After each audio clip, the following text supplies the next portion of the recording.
l'appel tardif du président. Le président qui apparemment prêche encore dans le désert, d'après la tribune qui souligne que des voix s'élèvent de plus en plus pour dire niet. Niet parce que note El Hassan Sall de la tribune dans son article, la main tendue du chef de l'État est qualifiée de mascarade par certaines personnes, mais Macky Sall en personne aura de quoi se ronger les ongles si on en croit la tribune. Le journal du groupe des médias au sujet de la présidentielle de 2019 révèle en tout cas que monsieur l'actuel locataire du palais, en l'occurrence Gor Marem Faye, va faire face à d'autres enfants de Abdoulaye Wade. Il s'agit de quoi et de qui? Eh bien, la tribune en veut pour preuve la coalition mise sur pied par Abdoulaye Baldé alias Demba et d'autres hauts responsables politiques, histoire de croiser le fer avec Macky Sall. Sawai est-il assis sur des braises? Une chose est sûre, explique mon confrère Ahmed Bachir Diaye de la tribune dans son article. La coalition pour une alternative démocratique d'ISO a été officialisée hier avec tambour et trompette, voire tama et sabar, par Abdoulaye Baldé alias Demba, Fada Modou Diagne, Samba Bathily Diallo, Modou Fall et autres Déthié Diouf. Que retenir d'autre dans cette histoire sinon les propos de Abdoulaye Baldé alias Demba, souligné dans la tribune, à savoir: nous allons mettre de côté nos égos et nous concentrer sur les intérêts du pays.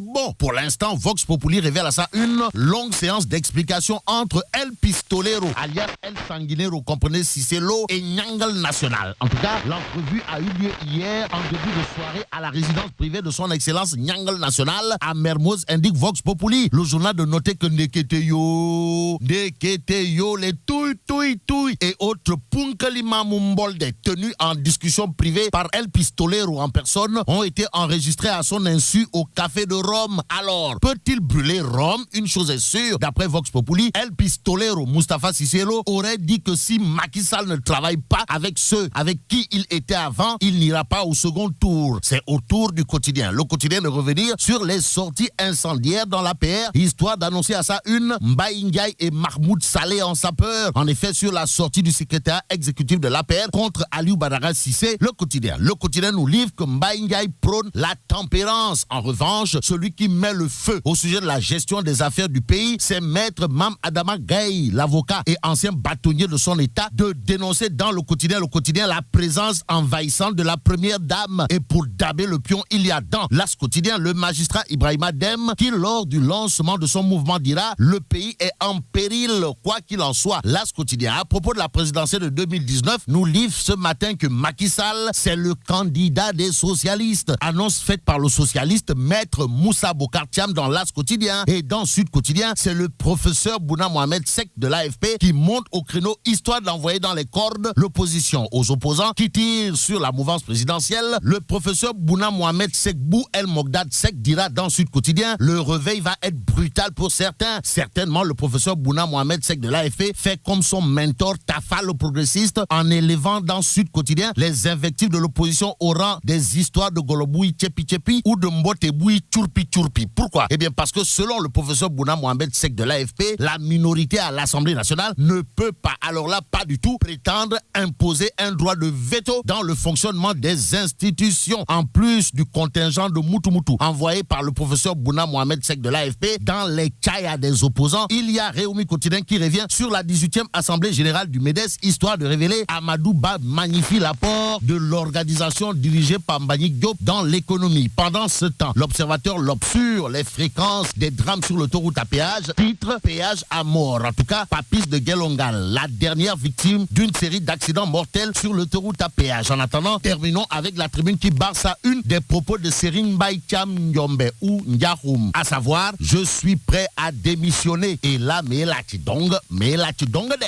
Légui nak. Bon, vive le Sénégal. Voilà la revue de la presse de Fabrice Guémin qui est bien en termes